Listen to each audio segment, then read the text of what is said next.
warahmatullahi wabarakatuh. Kembali lagi bersama Ibu Yonika Rahman. Kali ini kita akan mereview IPA dari bab 1 hingga bab 3. Oke, udah siap ya?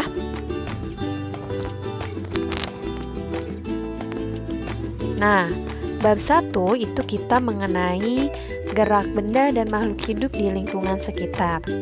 Nah, masih ingat gak nih macam-macam gerak?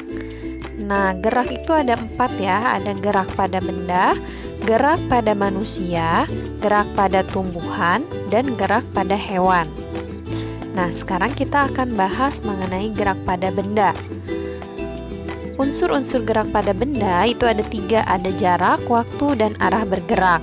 Sedangkan macam-macam gerak pada benda itu ada gerak lurus yang terdiri atas GLB dan GLBB, kemudian ada gerak parabola dan ada gerak melingkar.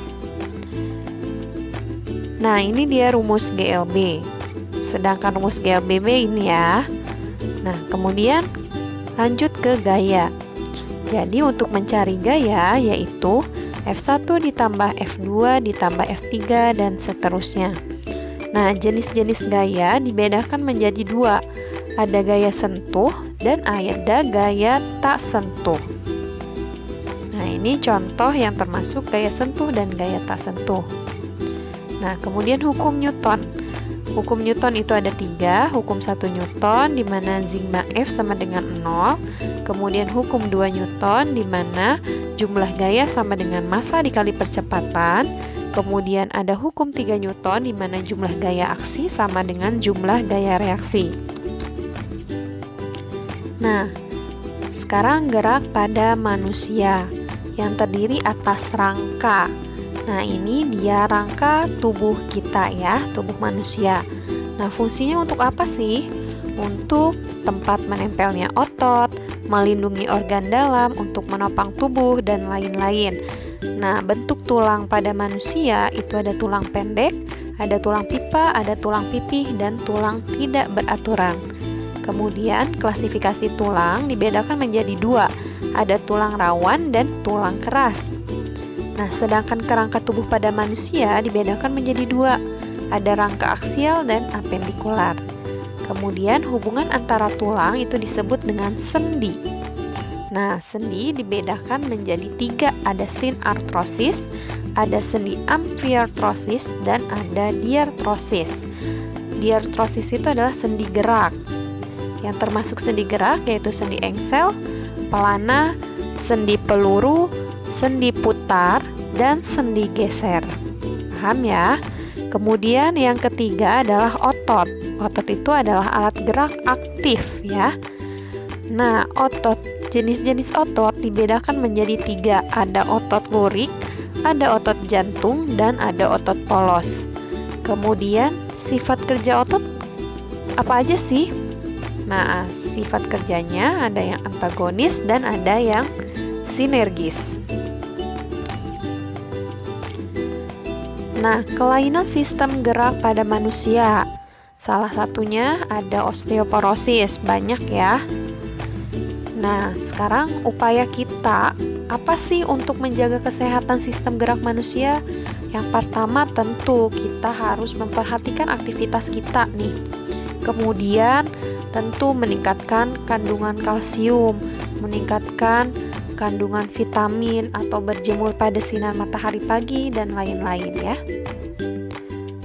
Nah, gerak pada hewan itu ada 3. Jadi masing-masing hewan memiliki gerak yang berbeda-beda baik di air maupun di udara maupun di darat ya.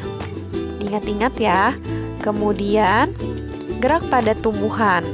Nah, dibedakan menjadi 3 juga. Ada gerak endonom, gerak yang berasal dari dalam tumbuhan. Kemudian ada gerak higroskopis, gerak yang diakibatkan karena perubahan kadar air di dalam sel. Dan ada gerak etionom, gerak yang rangsangannya dari luar tubuh tumbuhan. Nah, gerak etionom atau gerak yang rangsangannya dari luar ya. Ada nasti, kemudian ada sintaksis, dan ada tropisme. Nah, ini contoh-contohnya ya. Next, ke bab 2. Mengenai usaha dan pesawat sederhana. Nah, rumus usaha ini jangan dilupain ya. W sama dengan F dikali S. Sedangkan rumus daya adalah P sama dengan W dibagi T. Nah, pesawat sederhana. Macam-macam pesawat sederhana itu ada 4.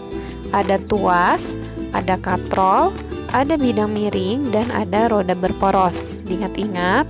Nah, untuk mengetahui lebih detailnya, kalian silahkan simak video ini. Nih ya, disimak. Kemudian